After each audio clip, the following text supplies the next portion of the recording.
글자가 많은 책을 좋아하십니까? 아니면 글자는 적고 좀 그림이 많은 책을 좋아하십니까? 그림이 좀 제일 빨리 반응하셨습니다, 집사님께. 그림이 많은 거, 솔직해요. 누구든지 그렇죠. 그림이 많은 거 여전히 읽기 쉽지 않습니까? 자, 그림만 있는 책을 우리가 좀 성인이 되면 좀 읽기 어려우니까 글자를 읽어야 돼요. 글자가 좀 많은 걸 읽어야 되는데, 글자가 너무 이렇게 많아서 여백이 없는 책이 있고, 같은 정도의 사이즈만 여백이 좀 많고 글자가 좀 넉넉하게 큰다. 뭐가 읽기 쉬워요? 당연히 여백이 있고 글자 좀 큰 게 좀 읽기 편하죠.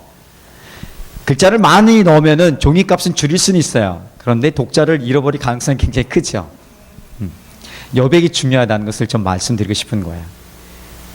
책을 읽을 때만 여백이 중요한 게 아니라 우리의 삶도 여백이 중요하다는 거예요.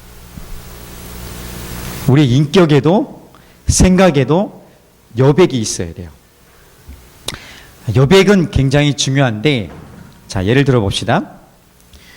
누가 나에게 좀 어려운 얘기를 했어요. 근데 내가 여백이 있어서 그것을 감당할 만한 여백이 있으면 그것이 내 깊이까지 들어오지 못해. 내 감정을 좌우하는 그 깊은 곳까지 들어오지 못해요. 근데 그 여백이 다 사라지고 바로 감정으로 이게 확 들어와 버리면, 평소에는 여백이 있을 때는 그렇게 불쾌하게 반응하지 않았음에도 불구하고 여백이 없으면 바로 나아가게 되는 거야. 우리 삶이 그래요. 우리 인격이 그래요. 자, 그래서 삶도 인격에도 여백을 만드는 작업이 중요해요. 여백이 저절로 만들어집니까? 저절로 만들어지지 않아요. 노력해야 돼요. 뭔가 바꿔야 돼요. 근데 지금 하는 일과 생각들로 가득 차 있는데, 이 가득 차 있는 이것을 포기하고 내려놔야지 여백이 생길까요? 그렇게 할 수 있어요. 만약에 그렇게 할 수 있다면. 그런데 내가 하던 일을 포기할 수는 없잖아요. 이거 계속 할 수밖에 없는 일들이 있어요. 내 삶의 여백을 만들어야 돼. 그래서 내가 지금부터 집안일을 내팽개치고 내려놓고 내 삶의 공간을 만들겠어. 자기 공간은 만들어지지만 더 많은 스트레스가 더 이렇게 나올 것을 예상되겠죠. 그래서 우리 삶에 있어서 내가 하던 일을 포기하지 않고 여백을 만드는 것이 중요하더라고요. 내가 하는 것, 생각하는 것을 내려놓지 않고 여백을 만들어가는 것이 중요한데, 이것이 가능할까? 가능하더라고요. 하나님의 사람에게 주시는 놀라운 능력이죠, 이건요. 어떻게 하는 거냐면, 제가 얘기를 해드릴게요. 내가 포기할 수 없는 일들이 많아요. 그러면 그 일을 하고 생각을 할 때에 원망과 불평으로 짜증내면서 하고 있다면, 할 수 없이 하고 있는 그 일들이 있다면, 이것들을 바꿔가는 거예요. 어떻게? 감사하는 마음으로 바꿔가는 거예요. 이거 누가 할 수 있어요? 내가 생각을 바꾸면 할 수 있는 거야. 내가 생각하고, 내가 원망과 불평 대신에 그래도 힘들어도 감사하겠습니다. 선택하는 순간에 내 삶에 바뀌어진 여백이 생각이 바뀌면서 여백이 생겨지게 되는 거예요. 생각의 전환 속에서 여백이 있는 거죠. 할 수 없이 끌려서 가는 거랑 내가 자발적으로 하는 거랑은 엄청난 차이가 있는 거죠. 생각을 바꾸면 여백이 생기게 되어 있는 거야. 내 삶을 잘 돌아보면 급한 것들이 많아요. 빨리 처리해야 될 것도 있어요. 전화가 오면 어떻게 해야 돼요? 전화를 받아야 돼요. 그래서 누가 회사 일을 하는 사람들은 누가 업무를 부탁하면 그 일을 빨리 처리해야 돼요. 근데 가만히 보니까 그 전화 받는 것은 내 삶에 안 받아도 내 삶에 그렇게 엄청나게 영향을 미치는 것은 아니더라고요. 그렇게 살아가는 인생이 우리 집에 한 명이 있습니다. 그래서 10번 전화하면 한 번이 되면 감사합니다 정도 나올 정도로. 근데 최근엔 좋아요, 요즘에는. 그렇지만 다른 사람을 좀 배려할 필요는 있는 것 같아.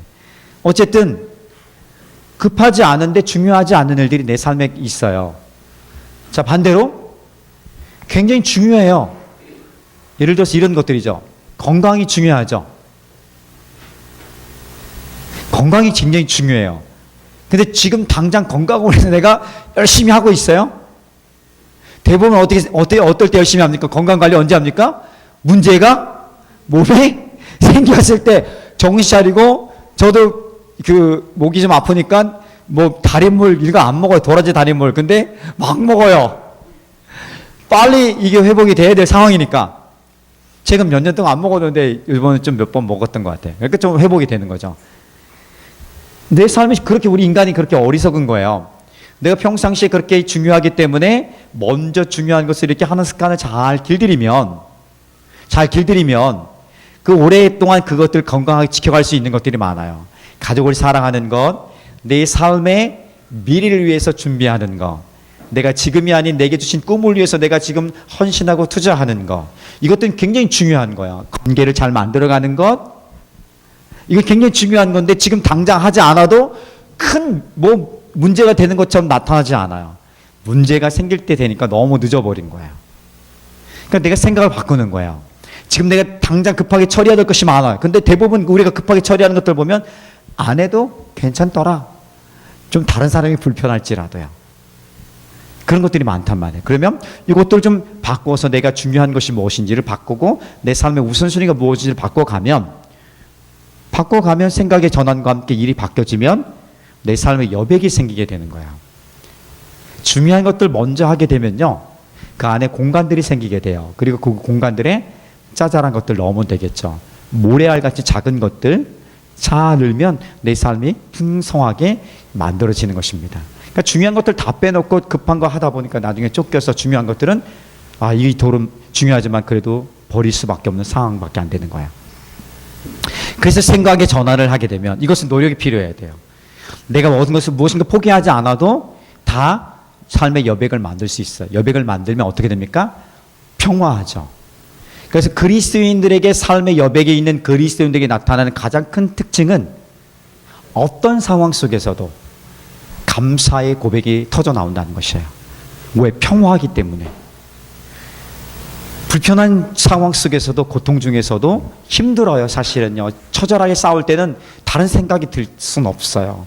불안과 두려움이 나를 사로잡을 때는 어쩔 수는 없어요. 그렇지만 그것을 뛰어넘고 힘겨운 시간을 보내고 날 때 견디는 그 상황 속에서도 그럼에도 견딜 수 있음에 대해서 감사가 고백되어지고, 그리고 이 견딤 후에 나타날 하나님의 주실 놀라운 것들 내가 기대하기 때문에 그것을 지금 내가 어려운 시간에 가져와서 그 어려운 시간과 섞어놔서 감사의 고백으로 함께 표출되게 될 수 있는 거죠. 그렇게 살아가는 것이 그리스도인이에요. 기쁨이 있는 거예요. 그러니까 오늘 바보라고 전사님 표현인데 바보 예수라는 책이 있어요. 정말 그 책을 읽고 내가 얼마나 감격했는지 말이에요. 예전에 정말 좋은 분 바보 예수 꼭 읽어보세요. 신학자가 쓴, 그리고 옛날 국무총리 했던 분이 쓴 책인데 바로 보고 바로 행하는 사람을 바보 예수라고 하는 거예요. 어떤 상황 속에서도 바로 보고 바로 행하니까 기쁨이 있는 거예요. 평화가 있는 거예요. 그리고 그 시선은 늘 하나님이 계신 곳으로 자연스럽게 가는 거예요. 그러니까 그 삶이 가장 기쁘고 자기는 그렇게 엄청나게 화려하진 않아도 그 안에 예수로 말미암아 주시는 풍요로운 삶, 기쁨이 있고 감사가 있고 그러니까 좋은 거예요. 생각해 보세요. 내가 원하는 것을 얻었어요. 얼마나 가요? 일주일? 한 달? 재영이가 또 오늘 합격했다는 소식을 들었어요. 그게 너무 좋아가지고, 근데 아주 거기 안 될 줄 알았는데 됐어요. 이러는 거예요. 좋아요, 그렇죠? 일주일? 한 달? 1년도 안 가요. 아무리 우리가 이 세상에 좋은 것들이 많이 얻어도 1년이 한 달 넘어가는 것이 없어요. 거기에 우리가 몰입할 거예요? 거기에 우리가 중심을 다 둘 거예요? 그렇게 초라한 인생을 살 거예요? 아니잖아요. 힘들어도 어려워 불편해도 계속 갈 것인가 말 것인가 그런 갈팡질팡하는 삶 속에서도 나의 마음을 지키시는 영원한 평화와 기쁨을 주시는 하나님과 함께 한다면 우리는 안전한 거 아니겠습니까? 잘 보세요. 그거 선택하는 거예요. 그 믿음이에요. 믿음의 선택이에요. 믿음의 선택을 안 하니까 계속해서 우리가 불안과 쫓겨가는 사 열심히 안 하는 건 아니에요. 열심히 뭔가 도전해요. 근데 세상이 어려워요. 그 이유의 근본적인 것은 어떤 것인가? 한번 질문을 던지면서 마가복음 함께 갔으면 좋겠어요. 내가 나를 지킬 수 있습니까? 저는 그렇게 많이 할 수 있다고 생각했는데 잘 안 되더라고요. 의지가 굉장히 강한 줄 알았는데 웬걸요? 아주 자그마한 돌에도 그냥 휙 넘어지더라고요. 아파하고 분노하고 원망하고 이래요. 그러니까 내가 주님 앞에 이것을 그냥 위탁하고 나니까 그러니까 주님이 보호해 주신 것 때문에 살아가고 있는 거예요. 주의 보호하심이 있기 때문에 안전한 거예요. 그 삶이 다시 한번 회복되기를 주님의 이름으로 축복합니다. 그리스도인의 삶이 그거예요. 근데 그렇게 대표적으로 살았던 사람이 오늘 본문에 나오는 그 사람이에요. 누구? 요한이 요한. 요한은 세례 요한과 예수님의 제자였던 사도 요한과 좀 구분이 돼야 돼요. 영어로 말해서 요한은 John, J-O-H-N, 존. 이게 요한이에요. 그러니까 여러분 영어 이름에 요한, 존이 많지 않습니까? 존 많지 않습니까? 이게 요한이에요. 그래서 이 요한인데 세례 요한이라 그래요. 왜 세례 요한 아니에요? 예수님에게도 세례를 나중에 줬지만 요한이 세례를 많이 줬어요. 회개하는 복음에 합당한 삶을 살아 회개하라 하면서 요단강에서 세례를 많이 줬습니다. 그래서 앞에 세례 요한이란 이름을 붙이고 나중에 예수님의 사랑받는 제자, 예수님 곁에 늘 같이 있었던 그 제자는 사도 요한이란 이렇게 다른 사람입니다. 자, 그 요한이라는 사람이 바로 그렇게 진정한 그리스도의 삶을 살았던 것입니다. 그가 살았던 삶을 보면 오늘 내 삶을 어떻게 살아갈 것인지를 다시 한번 하나님 도전해 주시는 것이죠. 자, 첫 번째입니다. 한번 따라 봅시다. 자신의 소명을 알았습니다. 내 소명을 정확히 아는 게 중요해요. 소명, 사명, 내가 살아간 이유, 살아간 방향, 내가 무엇을 할 것이고 무엇을 해야 하는지 이것을 세례 요한은 정확히 알았던 것입니다. 마가복음의 시작은 이렇게 됩니다. 마가복음 1장 1절은 이렇게 시작합니다. 예수 그리스도 복음의 시작이라. 예수 그리스도의 복음의 시작이라. 그러니까 복음, 이게 뭐라고요? 예수 그리스도는 복음이다. 이렇게 얘기하고 있는 거예요. 복음은 good news, 좋은 소식이에요. 가장 기쁜 소식, 좋은 소식이에요. 죽었던 사람이 살았습니다. 이와 같은 소식이 가장 기쁜 소식이죠. 전쟁에서 승패를 기다리고 있는 사람들이 가장 기쁜 소식은 우리가 전쟁을 이겼습니다는 이것이 복음이에요. 굿뉴스. 근데 예수님이 그런 가장 기쁜 소식이 된 거예요. 그 당시 살았던 사람뿐 아니라 오늘을 살아간 우리들에게요. 예수님이 죽은 자를 살리시고 삶에 소망이 없던 사람들에게 삶의 소망을 주시고 불안과 두려움에 떨고 있는 사람들에게 용기와 담대함을 주시고 숨어 지내지만 그 안에 굴하지 않고 기쁨과 감사로 지낼 수 있는 당당할 수 있는 당당하게 선포할 수 있는 죽음 앞에서 두려워하지도 않는 그 이유가 바로 이 복음이에요. 예수 그리스도라는 복음, 이것이 예수 그리스도를 말미암아 복음이 있었기 때문에 그런 것이에요. 마가복음에 쓰여졌을 당시, 그러니까 AD 70년을 보통 봅니다. 이 당시에는요 엄청난 핍박과 고통이 있었던 시기입니다. 그리스도인들에게. 그 당시에 로마의 대화재가 있었습니다. 로마의 수많은 지역이 완전히 잿더미가 돼버린 거야. 그런 악소문이 퍼지기 시작했습니다. 이 황제, 네로 황제가 미친 거 아니냐. 네로 황제가 이 화재의 원인자다. 이런 소문이 퍼지기 시작했습니다.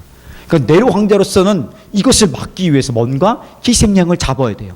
이 소문을 잠재우고 이것을 깨끗이 해결할 수 있는 희생양이 필요해야 돼. 그 희생양이 누구냐면 그리스도인들이에요. 그리스도인들이 방화했다고 그렇게 만들어버린 거야. 그러니까 어떻게 돼? 그리스도인을 체포합니다. 체포하고 신문화 감옥에 가두고 결국 다 처형시켜버리죠. 그러니까 그 죽임을 당하지 않기 위해서 어떻게 돼요? 나도 죽이시오 이렇게 한 사람이 있습니까? 도망가야죠. 회로 도망가기도 하지만 대부분의 사람들은 어디로 오냐면 동굴 속으로 숨어갑니다. 카타콤이 그때 나오고 카타콤이라는 미로와 같은 사람도 찾을 수 없는 미로와 같은 그 동굴로 숨어들기 시작한 것입니다. 그런데 그렇게 숨어들고 해외로 도망가고 처형당하고 처형 앞에서 죽음 앞에서 감옥 안에서 그들에게 돌기 시작했던 작은 소책자가 하나 있었어요. 그것이 뭐라고요? 마가복음이에요. 예수 그리스도의 복음의 시작입니다. 그들이 붙잡을 수 있는 유일한 소망이었고 유일한 희망이었고 유일한 기쁨이었습니다. 예수님의 복음이라는 거야. 이 복음을 그들은 이 마가복음을 붙들고 소문내고 나누면서 그들의 그 절체절명의 위기, 죽음 앞에서도 담대하게 죽음 앞에 나아갈 수 있었고요. 그리고 동굴 속에 숨어 지내면서도 그들은 참 하나님을 찬양하며 그들의 삶을 풍성하게 만들어갈 수 있는, 굴하지 않고 당당하게 살 수 있는 길을 열어갔던 것입니다. 왜? 예수 그리스도가 그 절망 가운데 있었던, 소망이 없었던, 아무것도 없는 그런 상황 속에 있었던 그들에게 유일한 구원이었고 그 유일한 소망이었기 때문에 그렇습니다. 그 간절한 마음이 마가복음을 통해서 이루어졌던 거예요. 놀랍지 않습니까? 이 마가복음이 써졌던 그 시대를 보면, 그래서 세례 요한은 예수 그리스도는 복음이고 구원자이고 우리의 유일한 소망입니다, 이렇게 말하면서 처음으로 선포했던 사람이죠. 2절과 3절 말씀을 같이 한번 읽어보겠습니다. 자, 시작. 선지자 이사야의 글을 그래 보라. 내가 내 사자를 내 앞에 보내노니 그가 내 길을 준비하리라. 광야에 외치는 자의 소리가 있어 이르되 너희는 주의 길을 준비하라. 그의 오실 길을 곧게 하라. 기록된 것 같이. 그러니까 세례 요한에게 있어서는 자신이 분명한 이 해야 될 일들, 소명이 있었다는 것입니다. 그것이 바로 예수 그리스도가 오실 것인데, 그분은 복음이고 그분은 구원자이고 유일한 구원자인데 그분의 길을 미리 예비하는 거예요. 그분이 오시도록, 그리고 그분이 오셨을 때 그분의 길을 예비하는 그 삶에 대해서 명확한 자기의 사명을 알았던 사람입니다. 그래서 그가 한 것은 뭐냐면 광야, 사막에 가서 외쳤던 거예요. 외치는 자의 소리처럼 외쳤던 거예요. 회개하라! 아무도 없는데 회개하라고 선포했던 건 아니에요. 사람들이 몰려왔던 것이죠. 회개하라고요. 회개하고 돌아오라고요. 그래서 4절과 5절은 이렇게 얘기합니다. 같이 한번 읽어볼까요? 시작. 세례 요한이 광야에 이르러 제 사함을 받게 하는 회개의 세를 전파하니 온 유대 지방과 예루살렘 사람이 다 나아가 자기 죄를 자복하고 요단강에서 그에게 세례를 받더라. 회개하라! 회개하라! 하면서 예수님이 오실 길을 예비했던 사람이 바로 세례 요한이었고, 그것이 자기 사명인 줄 알았고, 그 회개하라의 복음을 잡았던, 그 선포됐던 그 복음을 잡았던 사람들이 누굽니까? 고통 가운데 죽임을 당하고 있었던, 고통 가운데 숨어있는 그들이 잡았던 것이에요. 그들이 붙들었던 유일한 것은 예수 그리스도인 것이죠. 다시 한번 하나님을 붙든 것입니다. 우리가 지금 붙들고 있는 게 뭐예요? 의지하고 있는 게 뭐예요? 무엇으로 즐거워하고 있고 기뻐하고 있어요? 무엇 때문에 슬퍼하고 있어요? 무엇 때문에 절망하고 있어요? 가만히 보세요. 예수님 때문에 절망하고 있습니까? 예수님 때문에 불안해하고 있습니까? 아니에요. 가지고 있는 것, 얻고 싶은 것, 그리고 내가 원하는 것, 이것들에 문제가 생겼기 때문에 그러는 거예요. 보여지는 것들이죠. 손에 쥐어지는 것들이죠. 이것으로부터 자유할 수 있는 사람은 아무도 없습니다. 그러나 그것이 아닌 선택을 하는 거예요. 믿음의 선택을. 그럼에도 불구하고 나는 주님을 선택합니다. 이것이 아무것도 아닌 것은 아니지만 내 삶에 소중한 것들이 분명하지만, 그럼에도 불구하고 나는 내가 하나님을 택함으로 말미암아 이것들의 지배를 받지 않고 다스릴 사람으로 살아가겠습니다. 오늘 내가 불안과 두려움과 죽음의 위기 가운데 있지만, 내가 숨어 있지만 예수 그리스도의 복음을 잡음으로 말미암아 이 두려운 상황 몰아내겠습니다. 아니, 죽음 앞에서도 당당히 예수를 믿음으로 고백하겠습니다. 내가 예수를 믿는 하나님의 자녀입니다. 이렇게 살아가고 선포하는 것이죠. 그래 봤어요? 그래야죠. 그래 보고 얘기하는 거예요. 그 복음의 능력이죠. 그 복음의 능력이 내 안에, 내 삶에, 다시 한번 내 시선에 오늘 내가 살아가는 이유가 되는 그 일들로 되어지길 축복합니다. 그러면 좀 더 내가 어떻게 살 것인지 볼 수 있을 거예요. 자, 두 번째, 따라해봅시다. 단순한 삶입니다. 단순한 게 좋습니까? 복잡한 게 좋습니까? 단순한 게 좋은데 왜 자꾸 복잡하게 만들어요? 그렇죠? 자, 단순한 옷은 옷 몇 벌이 단순한 옷일까? 100벌 정도면 단순하게 사는 것일까? 자, 단순한 삶이라는 것은 실체적인 것들이죠. 내가 입고 먹고 살아가는 것, 최대한 단순화시켜가는 거야. 오늘 세례 요한이 얼마나 단순한지를 보면 깜짝 놀랄 거예요. 자, 봅시다. 6절 말씀을 같이 볼게요. 자, 시작. 요한은 낙타털을 옷을 입고 허리에 가죽띠를 띠고 메뚜기와 석청을 먹었더라. 이게 뭐라고요? 단순한 삶의 모델이에요. 자, 그러니까 지금부터 진정한 그리스도인의 삶을 내가 살아가기 결정합니다. 어떻게 입어야 돼요? 낙타털을 입어야 돼요. 이런 거, 곰털 같은 거 단순하게 입고 물론 이것은 굉장히 성경적이지 않고 농담이라는 건 아시죠? 이야기라는 거 아시죠? 이거는 뭐 저런 털만 입으라는 건 아시죠? 아니죠. 그리고 허리띠도 가죽띠에 대해 좀 이따 설명하고, 먹는 음식은 어떤 거냐면 메뚜기와 석청이에요. 자, 한번 얘기해 봅시다. 당시에 서민들이, 가장 낮은 계급에 있었던 서민들이 즐겨 입던 가장 흔한 옷, 최고의 옷이 뭐냐면 낙타 털옷이에요. 그러니까 가격은 그렇게 높진 않은 거야. 낙타 털옷이죠. 낙타 털옷이 가장 서민적인 옷이에요. 그 다음에 가죽띠. 가죽띠라는 것은 전혀 장식이 없어요. 장식이 없는 것은 볼품이 없는 거예요. 그냥 띠 하나, 가죽으로 된 거 오래 할 수 있는 아주 단순한 띠를 하나 찬 거죠. 옷은 뭐 낙타털과 띠, 자, 상상이 되겠죠? 거의 뭐 전사님이 나중에 한번 보여줬으면 좋겠어요. 딱 어울릴 것 같아. 세례와 딱 하면서 수염도 좀 기르고 이렇게 깎지 않고 하면. 저는 수염을 잘 안 길러가지고 잘 모르겠는데 아무튼 이렇게 여기 있네요. 제일 잘 옷만 바꿔 입으면 될 수 있을 것 같아요. 자, 세례원이 그렇게 단순한 옷을 입었고요. 그거 먹었다는 것은 메뚜기의 석청이에요. 여러분 메뚜기 먹어봤죠? 먹고 싶지요? 메뚜기도 역시 가장 서민적인 음식이죠. 쉽게 구할 수 있는 거죠, 그 당시에. 그래서 메뚜기 날개를 띄고 발을 띄고요. 어떻게 먹습니까? 효진 집사님 어떻게 먹죠? 안 먹어봤어요? 편식하시는군요. 자, 굽죠? 어르신 드셔보셨죠? 굽지요? 그 당시엔 삶기도 했었어요. 우리 삶아서 먹진 않지만 구워서 먹어보셨잖아요. 먹어보셨죠? 저 위에는 다 먹어보셨죠? 저 위에는 다 먹어봤습니다. 혹시, 젊은 층, 그래도 젊네요, 그래도. 통과. 그래, 저 위에네요. 저 위에는 한번 먹어본 기억이 있는 거예요. 혹시 개구리는, 네. 아무튼 그런 것들이 가장 서민적인 음식이죠. 굽거나 삶아서 먹습니다. 석청은 야생 벌꿀이에요. 그러니까 지금 야생 벌꿀은 좀 귀한 것이지만 그 당시에는 흔히 채취할 수 있는, 그냥 먹을 수 있는 것들이죠. 자, 이것이 무슨 의미냐면 무엇을 입을까, 무엇을 먹을까 고민하지 않았다는 것을 얘기하고 싶은 거예요.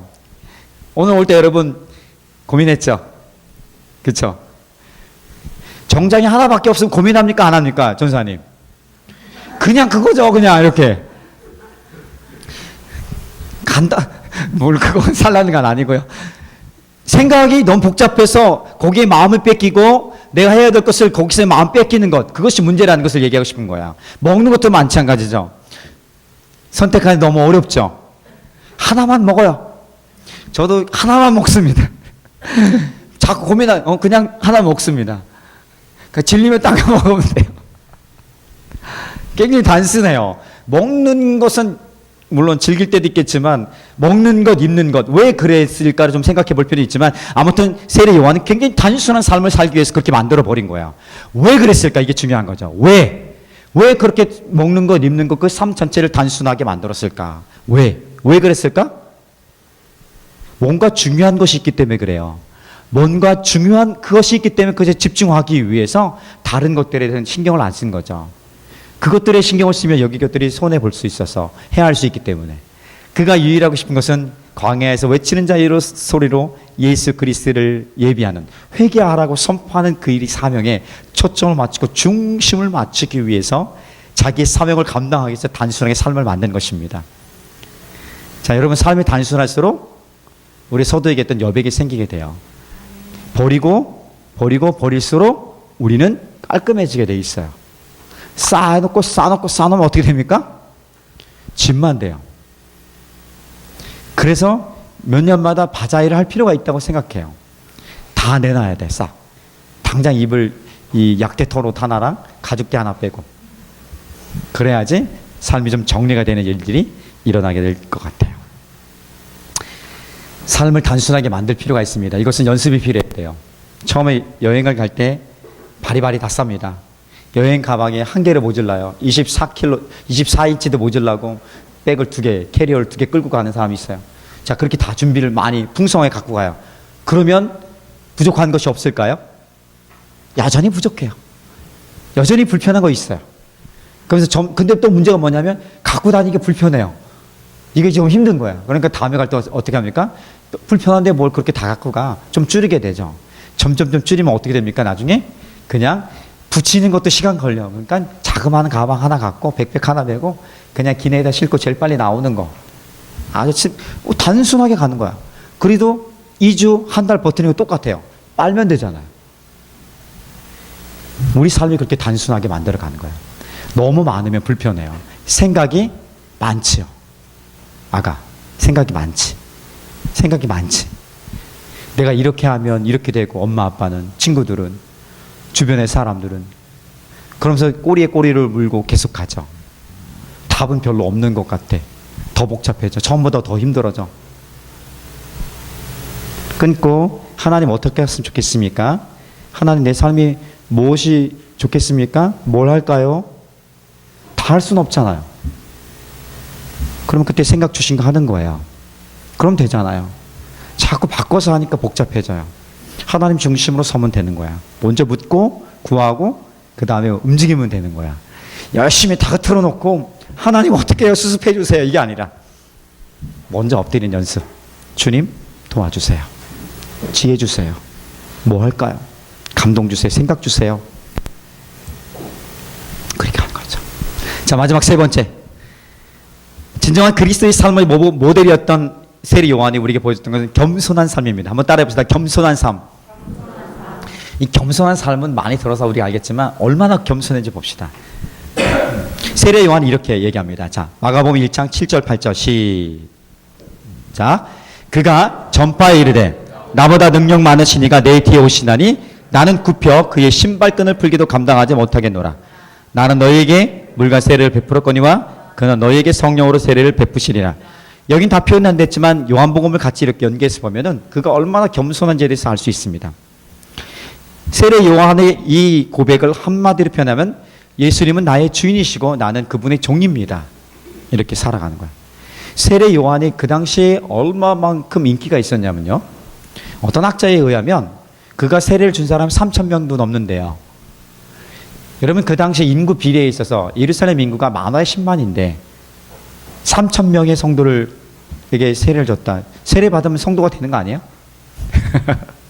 자, 그러면 초대형 교회죠. 이렇게 생각하는 게 세속적이라는 거죠. 비유적으로 얘기하기 위해서 그런 거예요. 그만큼 사람들이 세례 요한을 찾은 거야. 그 세례 요한이 어디 있었는지 아십니까? 광야, 사막이에요. 화려한 도시나 화려한 궁궐이 아니에요. 편안한 도시가 아니에요. 불편한 지역으로 다 온 거예요. 거기 와서 말씀을 들은 거예요. 떼볕에. 그늘도 별로 없어요. 작은 나무코 아래. 그러니까 대부분 그늘이 없는 거예요. 그런 곳에서 말씀을 들었던 거예요. 세례 요한의 회개하라는 이 복음의 메시지를 듣기 위해서. 얼마나 위대한, 그리고 가까이 있는 요단강에 가서 세례를 주고요. 그 슈퍼스타였다니까요. BTS가 뜨면 사우디도 변화시키더라. 그 정도 수준인 것 같아요. 모르십니까? BTS? 사우디에 가서 공연했던 거 아시죠? 사우디에서 공연했다는 것은 이건 정말 있을 수 없는 일이 아닌가 생각을 해봤는데 되더라고요. 세례 요한이 그만큼 사람들이 인기를 끌었던 거죠. 근데 어느 순간인가요? 재미난 일이 일어났어요. 예수님이 세례 요한 다음 6개월 후에 오셨는데 예수님이 딱 나타난 거예요. 사람들이 세례 요한에게 몰렸던 사람들이 우리도 비슷하지 않습니까? 야, 거기 좋대, 싸대, 맛있대 하면 어떻게 합니까? 그래요? 한번 가볼까 하면 어떻게 합니까? 다 가죠, 그쪽으로. 마찬가지였어요. 세례 요한에서 사람들이 다 떠나 이렇게 갑니다. 끝까지 남은 사람들 누구예요? 세례 요한의 채찍근 제자들이에요.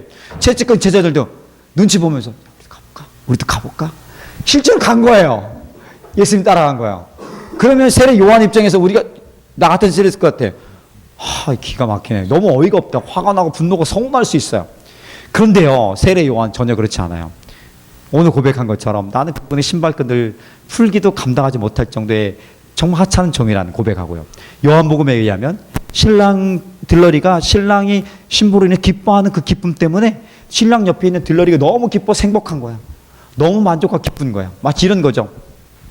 우리 주변에 누가 너무 좋은 친구가 있는데 그 친구가 잘 돼서 내가 너무 그 친구보다 내가 더 기뻐하는 거야. 내가 너무 행복한 거야. 그 기쁨이 세례 요한에게 있었던 거야. 그러니까 예수님이 종이고 예수님이 주인이고 자신은 종이고 예수님은 주연이고 자신은 조연이라는 거예요. 조연의 역할은 자기에게 주어진 사명, 광야에서 외치는 자의 소리는 회개하라 하고서 주연이 오면은 사라지는 거예요. 소리는 그 역할이 끝나면 사라지는 거예요. 누가 나와요 그때? 주인공이 나오면 되는 거예요. 이것을 아는 거예요. 사명을 알았고 단순한 삶을 살았고 겸손하니까 내가 이 조연의 삶을 살아냈음에도 불구하고 예수님이 나타나고 내 소리는 나는 사라져도 그것으로 난 만족하고 기뻐하고 행복합니다. 이 바보 아니야? 그렇죠. 바로 보고 바로 살아가는 사람들의 모습에 나타나는 특징인 것이죠. 그런 삶이 바로 세리 요한의 삶이었고 마가복음 첫 번째에서 나오는 그 세리 요한을 통해서 보여주는 그 삶이 이것이 바로 복음에 합당한 그리스도인의 삶이 아닌가. 진정한 그리스도인이라면 나도 그렇게 살아봐야 되지 않겠는가. 오늘 내 삶의 자리에서 원망과 불평 대신에 감사로 바꿔버리고 내 삶의 자리에서 내게 주어진 사명, 소명에 좀 집중하고 그리고 단순하게 좀 만들어가고 그를 위해서 그 좀 겸손하게 좀 엎드리고 내가 자꾸 드러나려니까 나를 인정받기 원하니까 내가 뭔가 취하려 하니까 이게 갈등이 있고 서운하고 분노가 일어나는 거죠. 근데 이거부터 좀 자유해지기 시작하면 단순해지고 겸손해지기 시작하면 내가 인정받지 못해도 나를 대접하지 않아도 나는 오케이, it's okay, 괜찮아. 나는 이미 기쁨을 누리고 있걸라. 이런 담대함이 있어야죠.